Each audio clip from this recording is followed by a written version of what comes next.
Welcome to Legends of News. This is the podcast that talks to the journalists who've had a front row seat. They were right there at the making of history for the last half a century, and indeed more. We'll be hearing from the people who were on the spot when the most extraordinary, significant, seismic events unfolded right in front of them.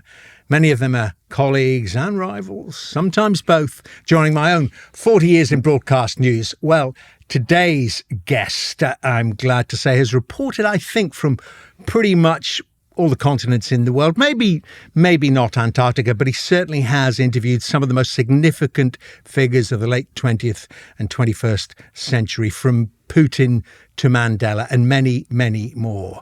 He is also, those are the things you do know about my guest, but these are the things you probably don't. He's a bit of a Renaissance man, I'd call him. You know, he's into everything from DJing to banking to reggae. Let's find out about it all with Jonathan Charles. You're very welcome to Legends of News. It's very good to see you, I was a colleague and a rival, actually, over your varied career of different stations. That's why I termed it that. Okay, they may be colleagues, but you're thinking, why has he got that story? How does it feel to be a legend? You know, how does it feel? Well, I think it's always great to be a legend because it means you're still alive, which I think that's got to be a positive. Yeah. But it's a funny old thing, isn't it? Because you don't think about that. I think as a journalist, your focus is usually, you know, we're not showbiz in some ways, even though there is a showbiz element to particularly being a television news journalist. But at the same time, we are people who are just doing jobs. They're very interesting jobs. And so I try not to think of it and don't think of that. I just think, wow, I was so lucky to have such an interesting time. Not interesting career. I don't think of it in career terms. I was going from day to day, having a really interesting time. Doing what you wanted to do. Yes. You know, meeting interesting people, having my curiosity sated about things, being able to ask questions about things. You know, how many people get that opportunity? It's such a privilege. Did you always want to do it then? I mean, because so few people actually get to do what they wanted to do. You know, so I remember, you know, I'm a child of the 60s and 70s. You know, I grew up in the 60s and 70s, as many of us are, you know, and I remember in the late 60s, early 70s as a child watching black and white television news, you know, and I particularly remember watching the war in Vietnam on the television screens and watching people who would later become my colleagues, you know, Martin Bell, Brian Barron, these sort of people, and thinking, well, Julian Pettifer. Julian Pettifer, you know, these people who were right in the thick of it. And you sit there and watch, actually, that looks really interesting. So someone pays you to go and see these things at first hand. And I'm always a great believer all the way through my career. And maybe it occurred to me then, I don't know, that in a way you're watching something that if it's not reported, people can say it hasn't happened.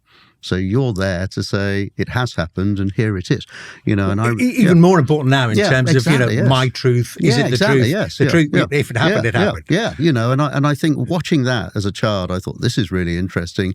It looks a lot of fun too, you know. I really want to do that. To like? Yeah, and you know, that was I guess I feel like from I'm quite a young myself age. Here. Yeah. Because I was going through exactly that. I remember, you know, at the age of 7 or 8, asking my dad to let me stay up in the summer and watch the first ever news at 10. Yes, what kind of weird child was I? Exactly. I have no idea. But for me, it was the moonshots. Yeah, I remember that night as well very well. Particularly Apollo 13, 1971, when, you know, it was pretty much unknown in terrestrial broadcasting to go what we now call open-ended.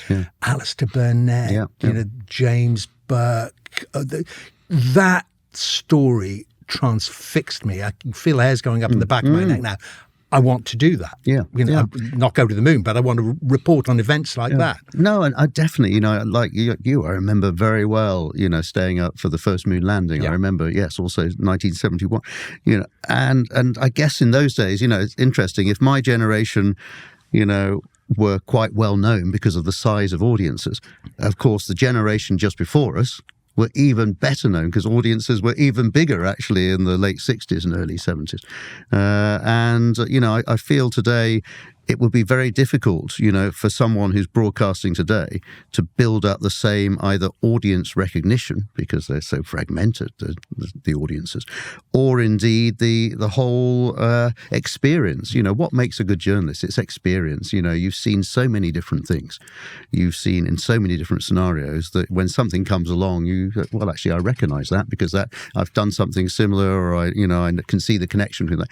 Today's journalists don't get that opportunity to go and smell the air on the ground in so many different countries and so many different stories because the budgets aren't there.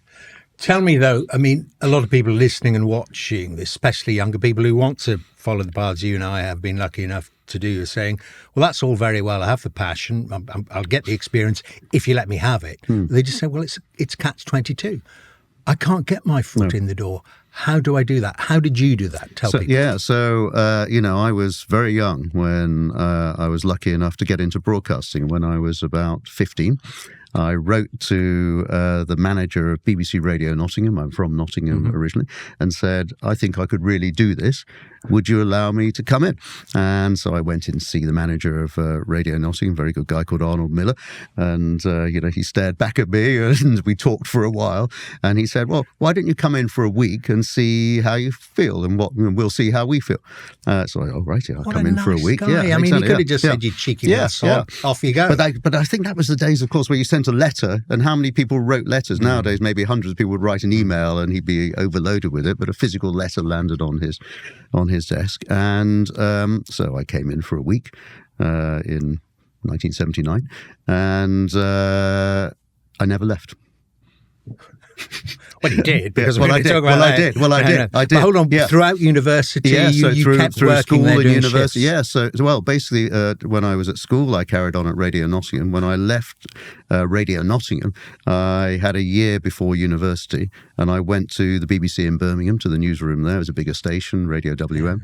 And then when I went to university, I went down to the radio newsroom in London and became a reporter in the radio newsroom. Were you reporting even as a schoolboy? I was writing. Yes. You were reporting. And in fact, my very first broadcast on BBC Radio Nottingham, you mentioned my love of music, which is absolutely, I love it. I love pop music. That, yeah. And my very first broadcast on BBC Radio Nottingham was a documentary about Diana Ross and the Supremes, which I put together, and it was part of a series that we were doing at half-hour programmes.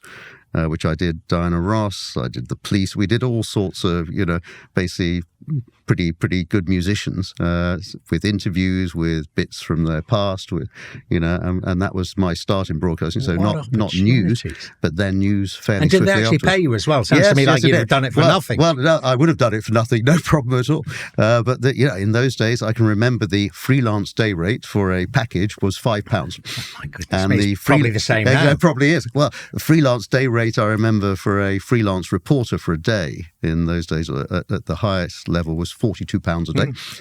I remember it well. But I'll give you an example of, that question you raised about the sort of what would you do if you were a young person.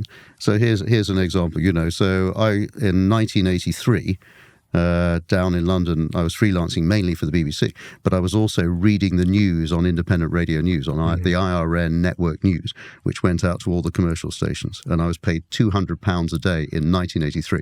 Now, that's about probably £600 in today's inflationary money. Now. Yeah. And you know what they pay a newsreader on one of the networks now? It's probably about 150 quid a day or something like that. So that shows how difficult it is for young people trying to break in. I could live on the money I was earning reading the news at IRN or at BBC, but it would be very hard to live in London now on those sort of rates. And, what advice do I give? Well, I'd say you have to really reach out, and that's what I did. I decided I was going to write to the BBC and say, I really want to do this. If you're really passionate about something, and I was really passionate about getting into broadcasting, then I think a young person won't be stopped by the obstacles today. They will try. And I know what I would do, apart from getting, I guess in my day, you didn't have the training of university courses or anything like that. But I suppose a lot of people who are getting into journalism have probably come through that. I guess I would take myself off to the most obscure country I could find, and I'd become a string stringer there. And hope something happens. And hope something happens, and file some stories and get some commissions, because I think you find a way in somehow. If you're really passionate, you're always going to find a way. And that hasn't changed, isn't it? That's seen by the boss class as part of the test. Yeah, it is. Your persistence, your ability to find different ways to not take no for an answer, because that's what we'll expect of you in the job. Yeah, and in fact, as soon as I got into broadcasting, I started thinking about, okay, well, I need to learn this, and I was very lucky, actually, in all the places I worked. There were people you could watch and think, actually, they're really good. I can learn something from that. There were some people who could watch and go, no, definitely learning. I'm not going to be like that. Well, who are you watching then? Go on, tell me. Who are you admiring as, the 15 to the late teenage Jonathan? Yeah, so I think definitely in news, Alistair Burnett, who I briefly worked with at ITM when I went there. Same here. For a while. Yeah, poured me a whiskey. And, at 11 a.m. So I worked with both him and Sandy Gall when they were doing news at 10. And the whiskies were definitely pouring very early. We used to in those days have a 2:00 in the afternoon editorial meeting. And already by that time, the whiskies were. Well, you had to fight dehydration. Exactly, yes. But what a fantastic journalist! Alistair was a very perceptive journalist. Sandy was a very perceptive journalist. So those sort of people, I think, on the BBC, some of the up and coming people at that time, a very young Mike Burke. I still think Michael is a very good journalist. And he was. It was noticeable then. He was a very young journalist at that point. I think, you mentioned some of the great writers like Julian Pettifer, very, very clear that, that they were writers. I think also, maybe I was also, because I was a slightly different generation to, there was quite a noticeable shift, I think, between my generation of reporters and the ones who'd come before, where they were quite stiff and formal.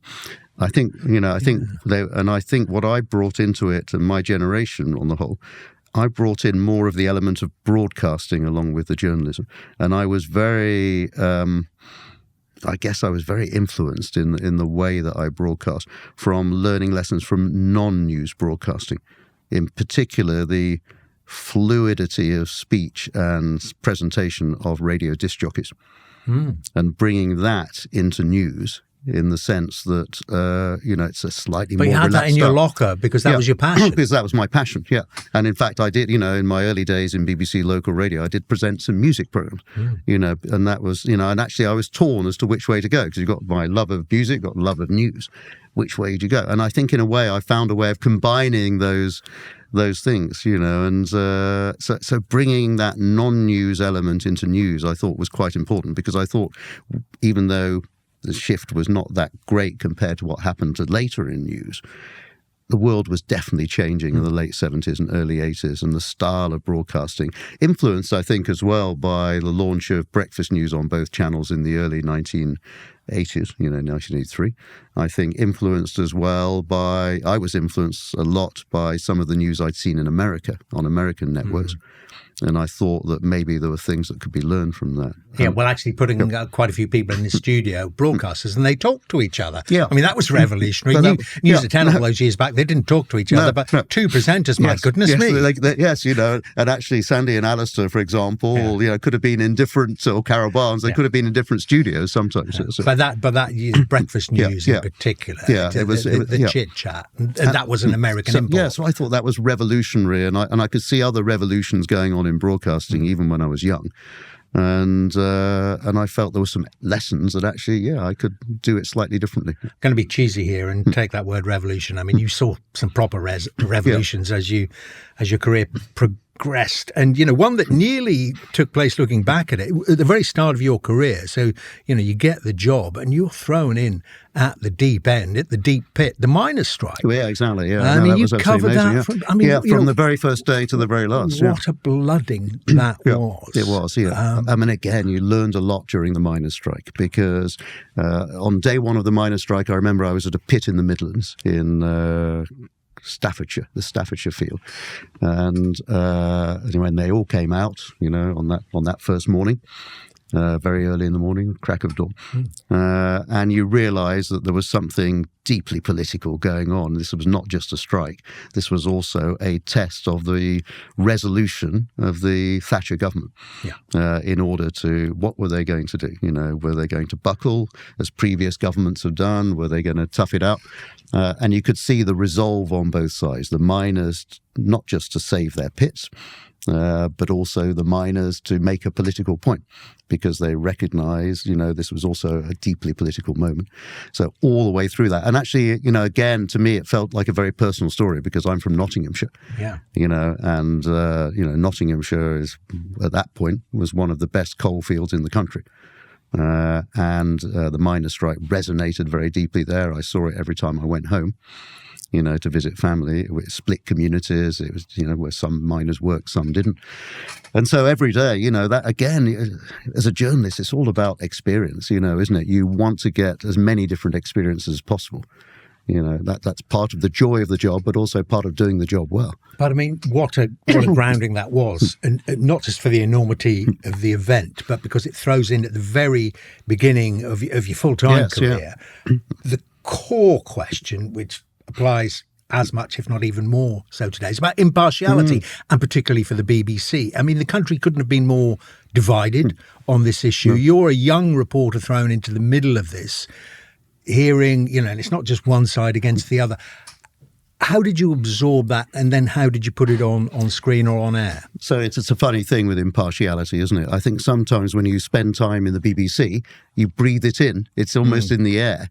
And it becomes part of your natural being. So it's automatic. But the miners' strike was an interesting one for me, because I had some sympathy for the coal miners, having been brought up in Nottinghamshire. Well, Jonathan, that was going to be my point, because the idea that there are impartial humans is, to my mind, absolutely nonsense. You're constantly checking yourself. We all have views. How do you filter it, and how do you make sure? Do you become devil's advocate?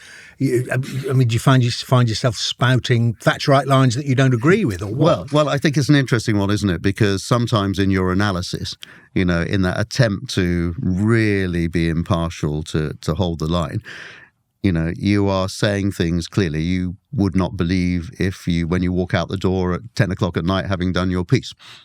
And that during the miners' strike, I definitely had some sympathy for some things the miners were going through. And I have to say at the time, I wasn't sure the Thatcher government were handling it that well. But I would never put it in those terms on the air. It was my job really to say, in effect, look, this is happening. This is what a proper analysis would indicate is going on. And to bring that rigorous and it's very funny with the BBC. I think when you walk through the door of the BBC, or indeed ITN at that time, any broadcaster in Britain, it's almost you put your coat on the door and you're mentally a different person when you walk through the door. You are that impartial, judger of events, assessor of events. This is what, and what's journalism really about? To me, it's always, this is how it seems to me right now. Yeah.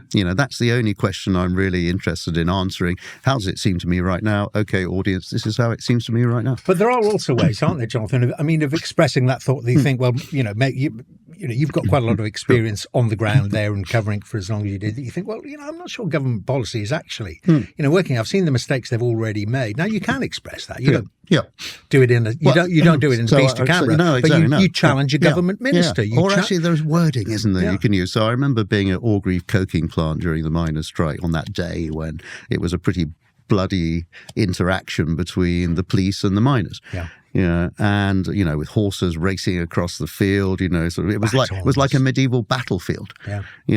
And you'd never say, how can this be happening in Britain? But I remember I used a line in my report which was something like, this is Britain in the 20th century. Now, even just using a line like that, it could be construed as quite political. But actually, when when you see what's happening, this is Britain in the 20th century, I guess you're signifying something's not quite right with now this. Let's come to this. So I think it's how you use words as a journalist in those moments where it's not for you to take a political view, But actually, it's fair to say, look, this is how it seems to me. In effect, how could this be happening in the 20th century? Very rapidly, and I'm going to let you in a moment to pick up. I mean, such an extensive career, so many remarkable moments, but just that period of the 80s when I too was going through that career path, not quite as dramatically as you, I can certainly say. But then that Gorbachev visit, Mikhail Gorbachev. Yes, in the winter of 85, yeah. I mean, during actually, well, just after the end of the miners' strike, wasn't it? The next year. So the winter of 84, actually. Yeah, Winter of 84, early 85, yeah. I mean, A, how did you get the gig? And B, what was your analysis? Well, it's a very funny thing, because in those days, in the reporters' pool, it was a taxi rank. It was before the BBC changed very suddenly in the mid-'80s when John Birt arrived and decided to build more specialism into the news operation. So you were on a shift system. There was the early reporter who started at 5:30. That was a 12-hour shift. In the radio newsroom, there were, national radio newsroom, there were 3 or 4 day reporters who were on 9 till 6 and a late reporter 2:30 to 2:30. And in particular, if you were the early reporter, you were the person who got the story because the other reporters weren't coming in till 9 or 10. And in this case, Gorbachev, he's on his way to Highgate Cemetery, for that, and that's quite early in the morning. Wonder what he was going to see there. Exactly. So I wonder who's going to see there. There he was. Staring at Marx, probably thinking, we really must move away from exactly. this. Better do it that's for not the what I want to be. Yeah. And, so again, seeing him in this surrounding, this very different person to the way we'd always seen Soviets was amazing. You could spot then, and he wasn't leader of Russia at that point, of course. He was just one member of the Politburo. He hadn't become the leader of Russia at that point. But seeing him, here's this guy. Okay, he's a Russian, he's a Soviet, but he's laughing and joking. He's quite relaxed with the cameras and the journalists. This is not how we expect a Soviet leader to be on that cold morning in Highgate Cemetery. And I thought then, certainly, and I think everybody who came across him during that trip must have felt the same thing. Again, there's a generational change about to take place in Soviet leadership, and this has got to mean something. So this must be an opening. You don't come to the West in effect saying you capitalists are not too bad, because if you're joking and feeling relaxed, in effect, you're not saying I'm in some enemy state. You're saying I feel quite relaxed in this place and everybody seems to be very nice. That's the message that Russian TV viewers, Soviet TV viewers would have seen as well, just from body language. So that's a sign that actually maybe we're entering a different world. And of course, it was a very different world. Someone we can do business with. Yeah. It's interesting, isn't it, though, isn't it? That thread then, all the way right up. Yeah. Right up to now, you saw it developing, and I said I'd let you take over, but I because we've got to then so many things happen in between. But looking backwards, it seems quite close together.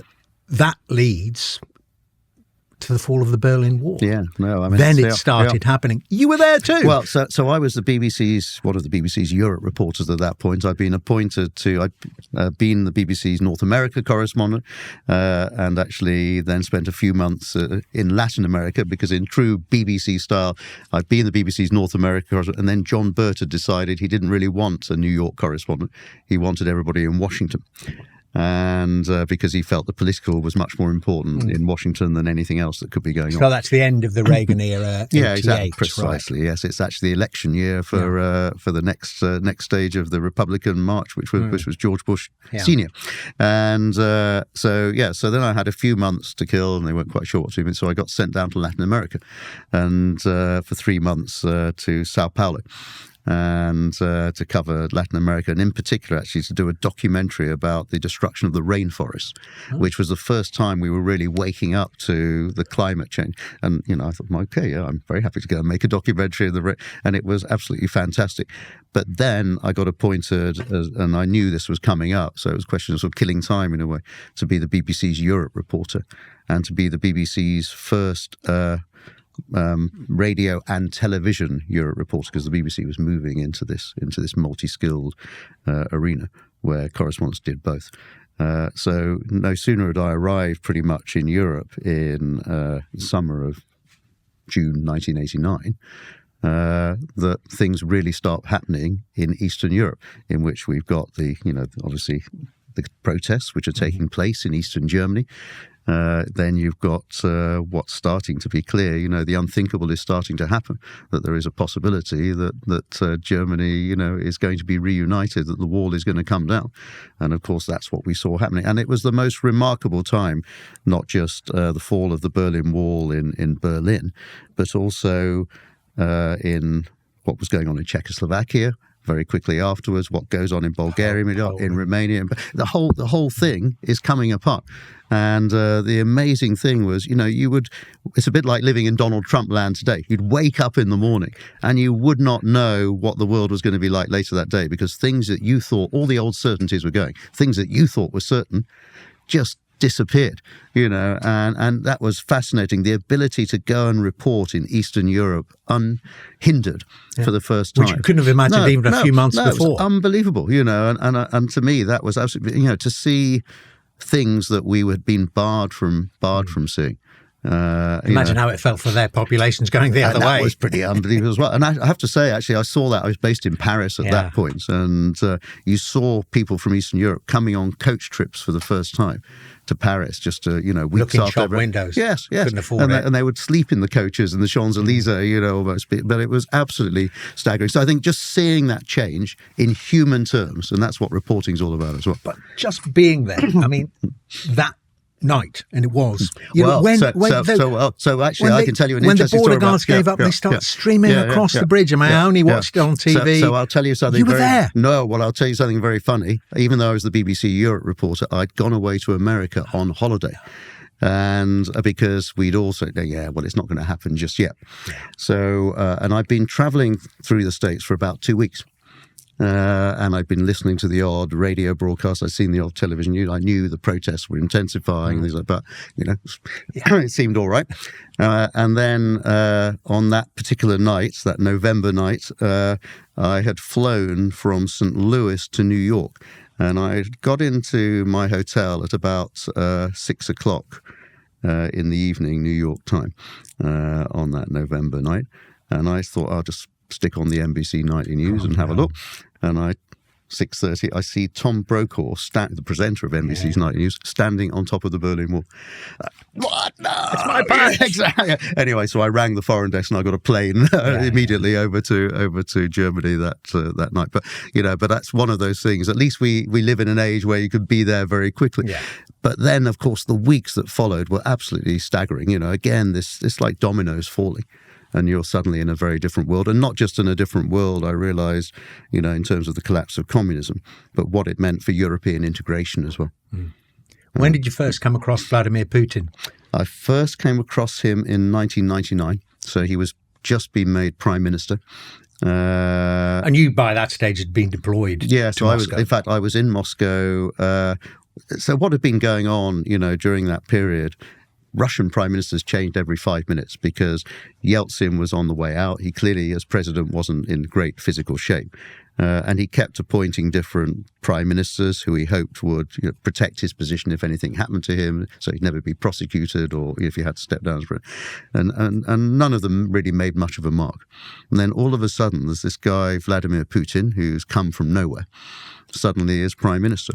And not only has he come from nowhere, but all of a sudden this war is unleashed in Chechnya, in southern Russia, of which I have to go down and cover. And it becomes pretty clear that actually there's a political element to all of this as well, that this guy Putin, who everybody thought, well, who's this small guy, quite quiet, you know, is actually making his mark and saying, we have to win this and we have to deal with this because I'm going to make Russia great again. Yeah. And that was the first time I came across him. I saw him, as ever, had the odd word with him. And then was down in Chechnya, left Moscow down to Chechnya to cover the war down there. And I'd done a lot of wars, my career, I covered a lot of wars, particularly by 1999, because we'd come through all the Yugoslav wars, there'd been wars in the Middle East, even conflicts which were not wars like Northern Ireland, that was a staple for journalists of my generation in the 1980s, covering Northern Ireland. And then down you saw that suddenly Russia is very different under Putin, even in a few weeks, from the Russia that's falling apart which is the way it had been post-1991, this very corrupt, chaotic Russia, suddenly becomes this, this quite focused under Putin. I'm going to deal with this threat in a way that had not been happening for quite a few years in Russia. And you see that on the ground as well. Even though Russian troops are as chaotic as they had been in a military that had been, falling apart for some years, there is now a political imperative, and there are some elite units which are being deployed where things really start to happen. And I remember being. Chechnya has a neighbouring province called Ingushetia, and I remember being on the Ingush border. A few weeks, within 2 or 3 weeks of the war starting. And the Russians had said that any foreign journalist found in Chechnya, which was a change under Putin as well, the first Chechen war in 1996, journalists could roam as they wanted, see right up whenever they wanted. They said anybody foreigner found in Chechnya will be treated as a spy. So that's a real challenge. I love a challenge. I mean, not only am I very curious, but journalists, if you say to a journalist you can't go there, your natural instinct is, I'm going to go there. Jonathan, this is Russian special forces. Well, exactly. So there's an element of sort of, risk about all of this and how are we going to do this? And, I was on the border staring, and all the foreign journalists, we were all in Ingushetia, are all probably thinking about how are we going to get in to see this war rather than just the tapes we can pick up. We actually want to see what's going on. And I was watching on the border for about an hour and a half, and I could see that there were little minibuses which were being loaded up with Chechen refugees who were going back to areas that the Russian military had liberated, in their words. And I was staring, and I think, And then I suddenly had this thought. I remembered this 1960s film by Paul Newman called Torn Curtain. Right. It's a Hitchcock film, I think. Anyway, Torn Curtain, in which Paul Newman is this American spy who is sent into East Germany, in effect, to pretend almost as though he's defecting and he wants to help the nuclear program there, but really he wants to find out what they're up to.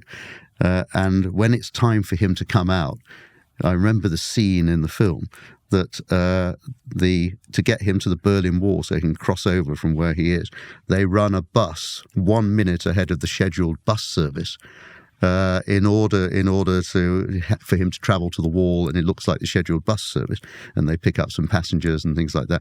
And I was staring, and I was looking at these minibus, and I think, that's it.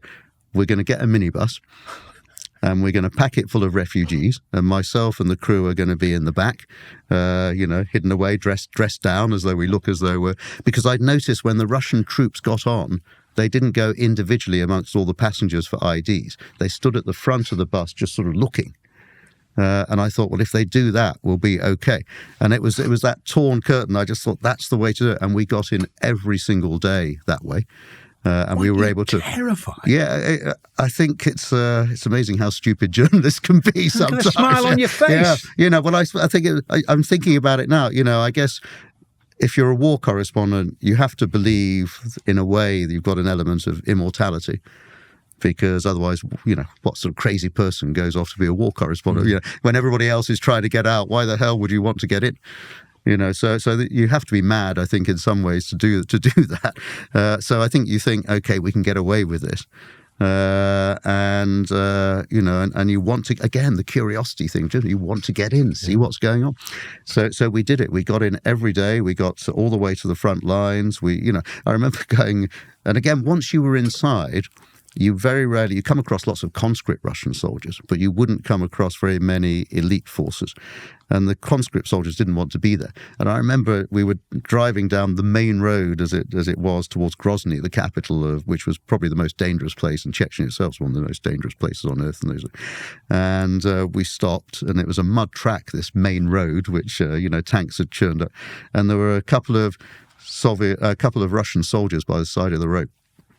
And, they were, of course, under-equipped, under-fed, under everything. And I remember they tried to sell us their hand grenades because they wanted money to buy food. So once you were in, you could do almost anything. But getting in, as long as you kept a profile that you could always, you were just in the minibus. And we did that every single day. We didn't get caught. How did you stay undercover? I mean, didn't they identify you, maybe not as journalists, but as foreigners? No, well, I think actually the conscript troops undoubtedly did, but they couldn't care less. And they probably didn't even know the political order that had gone out that said that any foreigners should be arrested. Yeah. The one day I did run into, and actually that was the one day I didn't go in that way. There was a terrible massacre on the outskirts of Grozny in a village called Alkhanyurt, in which some Russian troops had run amok, and they had beheaded actually some villagers. It was all, and this guy I'd met in Ingushetia, who was he was an early oligarch really in Russia. He'd made his billions, I think, on the Russian lottery or something like that. But he was actually a native Chechen. And he said, "This is my village, and I'm really angry, and I want to take you to show it." And he obviously, because of who he was able to move in. And I went in with him, the camera crew and I went in with him to this village. And rather bizarrely, he had these two gangster guys with him who I think were probably Russian FSB guys who were working for him. So everything seemed to be smooth, even when he ran into, officialdom. But as we were wandering around the village, and it's one of the times that I ran into trouble, as we were wandering around the village, I just was walking around a bit, and I got separated off, from him and the crew. They were just doing something. I just wanted to see what was around the corner. And I ran into some of the soldiers who had not yet left. You could, and that was, a terrifying moment, because you saw these people were really, out of control. Bloodlust. Yeah. And it was starting to get pretty nasty.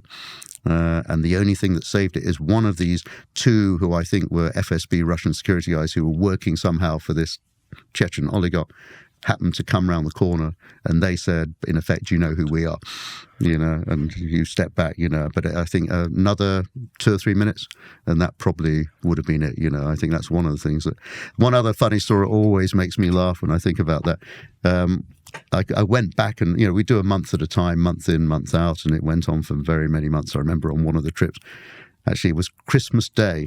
So the main Russian assault on Grozny started on Christmas Day of 1999. So they'd been fighting across the whole of the country, but they'd stopped ahead of Grozny because they knew it was street-to-street fighting, and they didn't want to do it probably with the West breathing down their neck saying, "You're killing everybody." And but on Christmas Day morning, they decided to go for it because they thought the West would be asleep and enjoying itself, and on Christmas Day, so they went for it. So I did get in that day, but that was one day when we got detained. And I remember we were, myself and the producer and the cameraman, we got taken into some colonel from the Russian military intelligence, and he was absolutely furious. "How the hell did you get in?" And then he said in Russian, and I'll never forget this, "I'll make sure you never work in the Soviet Union again." And I said to my producer, "Which one of us is going to tell him the Soviet Union ceased to exist 8 years earlier?" Illustrative of the mindset, though, and precisely, and still now under Putin. That said it all, and I think that continues. Part of Russia's issue is it's never come to terms with losing an empire. Empires never come to terms with losing their empires, and Russia is. But that was a typical example of that day. Yeah. As this is Legends of News, and you mentioned the huge risks you and so many others take to bring people like us the news from those conflicts. I know he's a guy you worked with. I worked with too, who would have been on this podcast, who would be and was a legend of news, but he lost his life in conflict. John Schofield. Yes. The John Schofield Trust is named after him. I knew John very well. Lost his life very early on in those Balkan wars. And I was there on that day, actually. In Croatia. Yes, yeah. Just tell us a little bit about John. So John was a great guy. I first met John, actually, after I'd left my brief spell at ITN and gone back to the BBC. And I first met him in Hungerford, I think it was, in the summer of 1987, the Hungerford Massacre, where, for those who don't remember, obviously this gunman had run amok and killed people, with an automatic weapon on the streets of Hungerford. This very quiet, peaceful village in the middle of the English home counties. And John was then, I think, a news trainee or something at editorial trainee at ITM. And I was outside this village hall where a news conference was taking place, and I started talking to this guy, and it was John. Yeah. So I knew him from very early on, really a great guy. we became pretty friendly. And then, obviously, John came to the BBC later on, where he was a reporter on the BBC Radio World Tonight. We were all in the summer of 1995 in Croatia, because the Croatians had launched a big military campaign to try to take back some of the land that they'd lost from the Serbs. And on that day, I'd had breakfast with John, actually, in the hotel in Zagreb, at the Esplanade there, the hotel. And I had gone off to another part of the battlefield. John had gone to where he'd gone to. I'd gone to a place called Eastern Slavonia, which was another bit of the battlefield, which was also a story in itself, actually, I have to say. You know, we there was a lot of bad things taking place over there. It was a pretty brutal conflict. And halfway through the day, we received this message, you know, that actually John had been killed. And that was quite devastating, because, you know, John was also one of those great people with a thirst for the story, you know, just curiosity, that thing that drives us all. You know, it was and no quite side, staggering. no ego, one of the loveliest really men nice you'd ever guy, meet. really nice guy, you know, and I couldn't really believe it. And actually it was with, you know, great pleasure later on, when I left the BBC, that I started supporting actually the John Schofield Trust, asked by Susie, his widow, which has supported, developed so many, I'd say hundreds by now, young journalists. And that was staggering, you know. So I was able to, through the organisation I was working for, sponsor some of this work, and I felt it was important because I'd known John. And also because, you know, we talked earlier, so many people want to get into journalism, but how do they get that ability to progress? How do they get the support, especially if they don't have any contacts? You know, and the great thing about the John Schofield Trust, I think, is the ability to open doors to people who would not know how to open those doors. But it's all in John's name, you know. I've said to Susie, his widow, in the past so many times, you know, barely a day goes past when I don't think of John, actually. You know, and even now, you know, and I smile when I think of him, because a terrible thing happened, but, you know, I remember John as he was. Yeah, it's a lovely assessment. Yeah. Jonathan, let me, as I say, there's just too much in your career to talk individually about it, but let me roll it together, particularly. And it's interesting how things changed at the turn of the century or just after. And given your experience of these conflicts, you mentioned the 90s wars you covered, the Balkans, the many Balkans wars, Kosovo included at the end. There's Sierra Leone. Let's not forget that. And in particular, from the British analysis, I don't know if you share this, but there was a sense that up to that point, particularly Tony Blair, and I know you covered both Gulf Wars, but let's concentrate on the second one. There was a sense that these foreign interventions actually work, you know, that they kind of worked in the Balkans, in Kosovo, certainly in Sierra Leone. And then, of course, we get to 9/11 and its aftermath, Afghanistan, and then Iraq.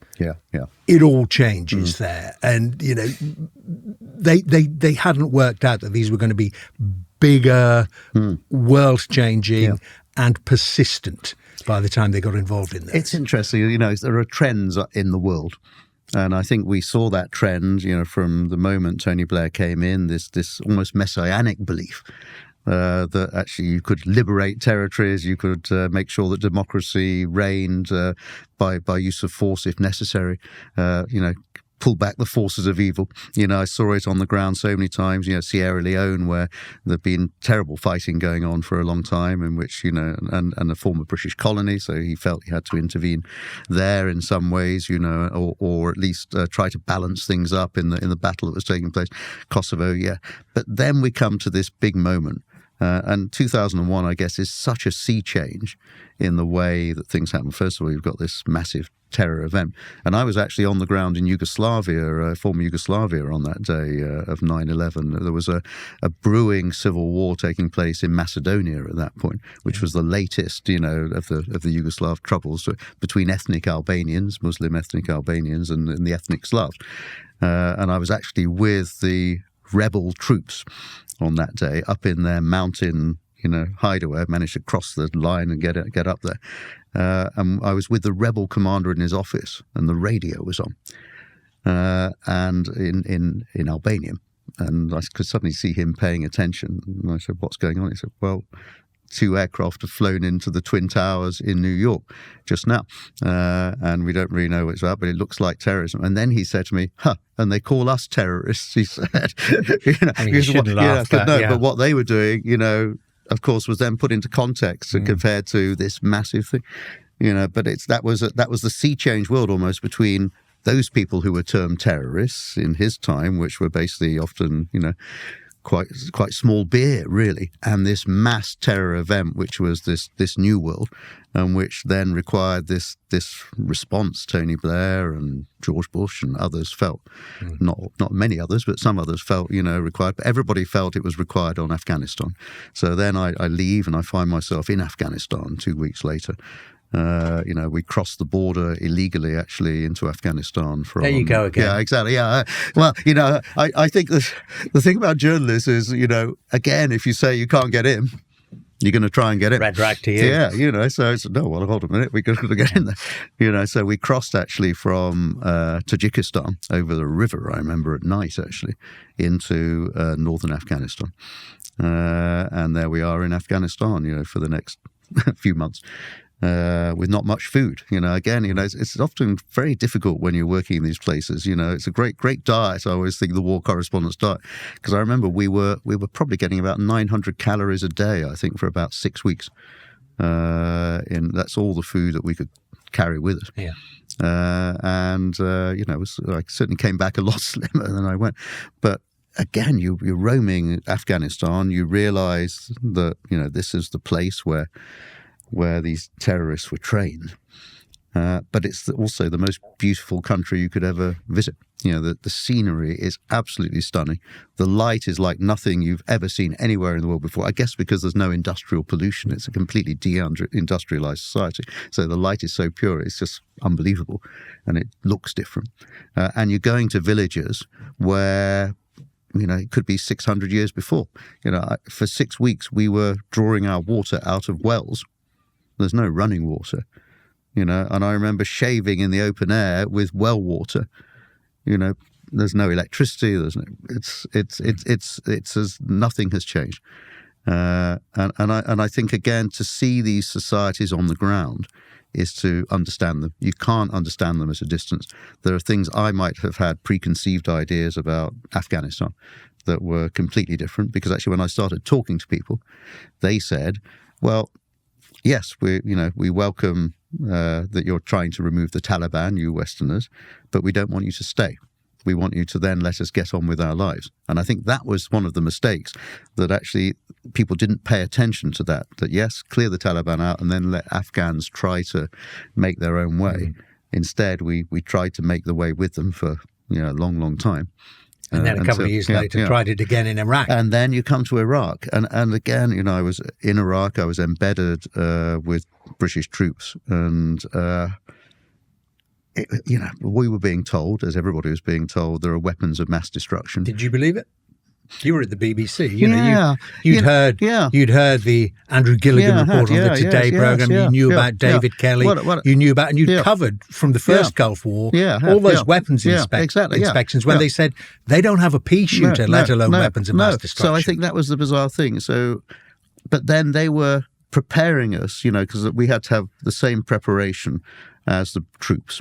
So what were we being prepared for? We were being prepared for being under attack by weapons of mass destruction, chemical and biological weapon attack. And we were being injected with the thing that atropine, which allows you to combat if your body is subject to chemical attack. So all these things, it looked as though it was pretty serious.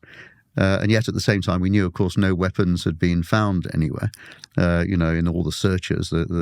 But he was so convincing, Saddam Hussein, actually, because he realized that was the one thing keeping him safe from his enemies around him, was that I've got chemical weapons. That I sort of believed it, I think, because, he not because of anything the British government was saying, it was what Saddam was saying. And I remember about a couple of days even before the invasion, I was with the unit I was embedded with, and we had to take to the shelters because we were under almost constant Scud missile attack. in those 48 hours beforehand. We were just over the border in Kuwait. And you'd be sitting for hours in this shelter, and the people around me would be crying. And these are soldiers, because it's pretty terrifying. You can hear the explosions as they happen, and you think, well, actually, we don't know. Maybe one of these scuds is going to have something in it. We're wearing our full mass chemical warfare equipment, the whole head to toe. I think it dawned on me about a week in to the campaign. We're on the ground in Iraq, and that if he hasn't used them by now, he hasn't got them. And it was about a week, I think, when I was pretty certain that but for the first week, he could be, and so I was putting on my mask, when the air raid war, when we knew we were about to come in under attack, because you never knew. After about a week, I thought, it's not going to happen. And indeed, I think you get so tired as well. There were some nights when we were under attack, I just didn't get out of bed, because you're so tired. You think, no, I just want to sleep. And, and it's a bit crazy. Again, why would any sane person do that? Any sane person is going to say, well, it's a possibility. I'm going to put all my NBC, nuclear, biological, chemical, equipment on, and just in case. But I don't know. Journalists are a funny bunch. Well, that goes without Speaking as a saying. recovering journalist. Recovering, I like that. You've been touched by greatness, though, haven't you? And the presence of greatness. Nelson Mandela. I'll never forget that. You were there when he was released. So what happened with this? I've met him twice, interviewed him twice. The first time I met him was about a week after he was released, and he went to Stockholm for a meeting with Oliver Tambo, who was another ANC guy who was in Stockholm, and it was the first chance he'd had to have a discussion about where to take the ANC. And it was the first time I'd seen Mandela face to face. So, here I am in a room with Nelson Mandela. And what's my thought about Nelson Mandela? At that point, my thought was, well, he's obviously somebody quite different, but I'd also heard enough of what he'd had to say in the past that I thought he was a pretty, hardline guy from what we thought. He was economically hardline of the communist left, believed in nationalization, believed in, perhaps even taking property away from that's what we thought. I start talking to him, and I realized that every preconception I had was completely wrong. Yeah. This is a guy who, to my mind, it's as near as you can come to being in a room with Jesus Christ, as far as I can say. That this guy was unbelievable. He definitely believed in reconciliation. He definitely didn't. He'd walked away from his views on how to run the economy. He believed that everybody should work together. It should be free market. All the things that we thought we knew about him. And also this guy with the most gentle of manners and a wicked sense of humor as well. I mean, that's the other thing I remember about him. This guy had such a wicked sense of humor, a teasing, wicked sense of humor. Just unbelievable. And again, I would guess he's probably the greatest individual I've met. Just not in terms of his power but just who he is. Because you're sitting there in a room and how can this man who's been subject to so much be so forgiving? Yeah. This is a guy who's lost a large part of his adult life to incarceration under the most terrible circumstances. And if there's one memory you take out of that career in journalism, is it that? Yeah, it is, definitely. It's gotta be, hasn't it? And again, when I interviewed him at the end of his presidency, 7 or 8 years on from that, when was it? Yeah, about 2006 or something like that, yeah. And, again, just the realization, and he was Very old man. He definitely aged by then. He had hearing aids. I remember you had to shout really to hear him. But again, still that wicked, teasing sense of humor, and still that great sense of someone who believes in justice and fairness, and not retribution. To me, that's to be in the room. It's the nearest I can say I've come to real greatness, where someone you can say, this guy, you have to admire him. Front row seat, as I say. It is a front row seat. And again, how lucky do you have to be in your life to be in a position to be able to see these people and talk to them? Yeah. In that case, though, you know it by then. Yes. Yeah. I mean, sometimes you're there and you didn't know until you look backwards. No. I'm going to take you off the road now and away from the wars. And why did you then become a autocue monkey. News 24 as it was then. You were an absolute asset to the operation. But did you? Was that it for you? Did you think, I've chanced my arm enough now, and it's time to come off the road? So I think I'd started thinking in 2004. I was at the Beslan school siege in southern Russia. And from the very first day, until the moment that denouement happened, and it all blew up in front of us. Literally, actually, we were preparing the piece for the 1 o'clock news when it all blew up, literally yards away from where we were. And during that incident, the Beslan school siege, where more than 300 people died in the end, 1,200 kids and their parents had been kept hostage inside this school for 2 days by that point, without proper water and when the Russian federal troops were sent in, and to deal with the Chechens who had taken these people hostage. So, it's in a small place, Beslan. We were living in a house of one of the families who luckily had not sent their child to school that day because the child had not been feeling well. But all their child's friends were in that school. Oh, no. And we were living on the floor of that family house because there were no hotels. You can't check into the, Hilton, Intercontinental, other brands are available, into this place. On that day, there's a moment actually, and it was caught on film actually, on camera, picked a still photograph, that we're feeding our story for the 1 o'clock news as it's all unfolding and the fighting's going on, from a dish, satellite dish, in the middle of a field, which is not far from the school where all the fighting is taking place. And myself and my producer and the camera person the camera person in particular is operating this because actually the dish crew have fled because it's too dangerous. And we're doing all of this, and as we're doing all of it, the fighting shifted. And we're suddenly in the crossfire between the Chechen rebels and the Russian troops, and the bullets are flying over our head while we're trying to feed this piece. And I turned to my producer and I said, who later became my wife, by the way, and I said, "Isn't it about time we stopped doing this?" That's a first date. Yeah, exactly. Isn't it about time we stopped doing this? And so I think from that moment on, I was thinking, what, my 9 lives are probably done. I've been almost killed so many times. But it wasn't quite as simple as going off to become a presenter, because we were in the middle, just starting at that point, really, of the Iraq Civil War, which followed the war. And it was incredibly dangerous at that point, the Iraq Civil War.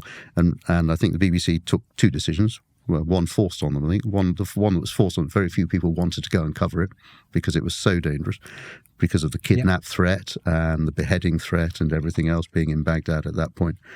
Probably, one of the most dangerous places I've been during that career.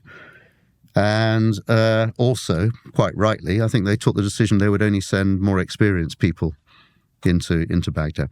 So I felt that I had to keep doing it, because if I didn't keep doing it, somebody else would have to go. And if someone else had to go, they might not survive it. And I thought maybe I might, because I've got a lot of experience. So I carried on doing that. That was really the last war conflict that I did. But at the same time then, I started to be asked, well, what about presenting? So I started slowly making the move over, which I finished by about end of 2006.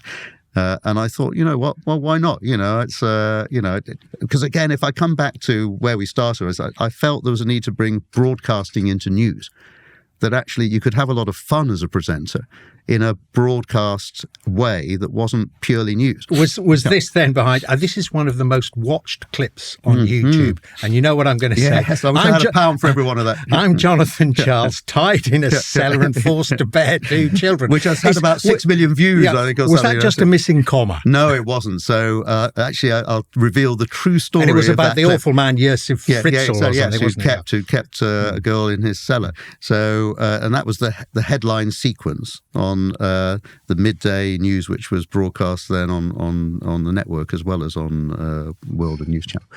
And the real story of that is actually that clip was never broadcast. So that clip was taken from the rehearsal just before the top of the hour, when you run through to make sure things work with the words you've written and the script. So I deliberately just ran through. I wanted to make sure the words fit. It's not for broadcast. Done it so many times myself. Exactly, I didn't know that. Yeah. So you were stitched up. Yeah, no. Well, so my producer thought it was very funny, and he put it on the thing. And but most people think that was a broadcast. But you can tell it's not broadcast because actually, again, the things that are imprinted on the screen are wrong. It's the rehearsal at 1 minute to the hour, when you're just very quickly, let's run through the headlines, make sure it all fits. Things you only hear on Legends of News. So that's the true story. But having said that, that has become now everywhere.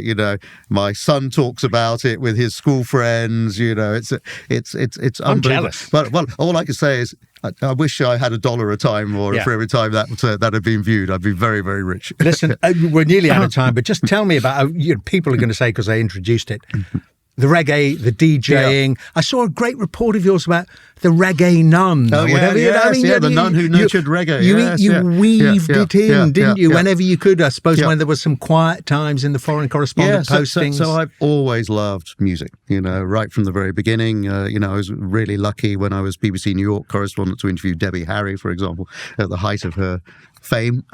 She came into, and actually she'd worked at the BBC New York office in the 1970s. And I think things like that were quite unbelievable. To have this icon who'd been part of your teenage years suddenly in your office, or in your studio, was really, really quite something. So I'd always loved music. It's always a big passion of mine, and so I started doing these documentaries, particularly around reggae and about people who'd grown up about the same time as Bob Marley. I went to, Bob Marley lived in the States for a while, in Delaware, where he worked in the Chrysler car factory. After he'd had his first Jamaican hit single, before he'd had his international success. So I made a documentary about his time in Delaware in the car factory, the nun who nurtured reggae, which was this woman who taught in the Alpha Boys School in Jamaica, where a lot of the reggae artists who'd become big went, and she loved music, she nurtured that. So reggae, I grew up in Nottingham. Nottingham had a very big, at the time, in the 1960s and 70s, what was then called an Afro-Caribbean community. And of course, when you walked down some streets, you heard reggae music. And to me, that was part of the music that I heard growing up, and I loved reggae. But I love all types of music. Even today, the only bit of broadcasting I do now is not news. I do 2 radio shows, which are pop music radio shows, which are syndicated on 72 radio stations. And it's my love of 70s and 80s music. And I really love doing that, because I don't know if there's a thread that's running through my life, it is that, I think you live life in the round, in the full. And it's not just the seriousness of doing news. Even when I went to war zones, I take music with me. I was always listening to music. I mean, the number of times I just come to mind just now, actually, driving around the former Yugoslavia during the Yugoslav wars. And I can remember being with one cameraman and producer, and we're in an armoured Land Rover, which we had, the BBC had. And we've got Elvis blaring out, who knows what the locals thought. We've got Elvis blaring out, left, right and centre, because that's, I think, part of the madness. If you're crazy enough to go in to war zones, you've got to think what keeps you sane. So for me, music was definitely amongst it. You must come back and talk a lot more about that. But for now, you're in the Pantheon, that is for sure. You truly are a legend of news. I really don't know what to make of that. Jonathan, it has been a pleasure. Very good to see you.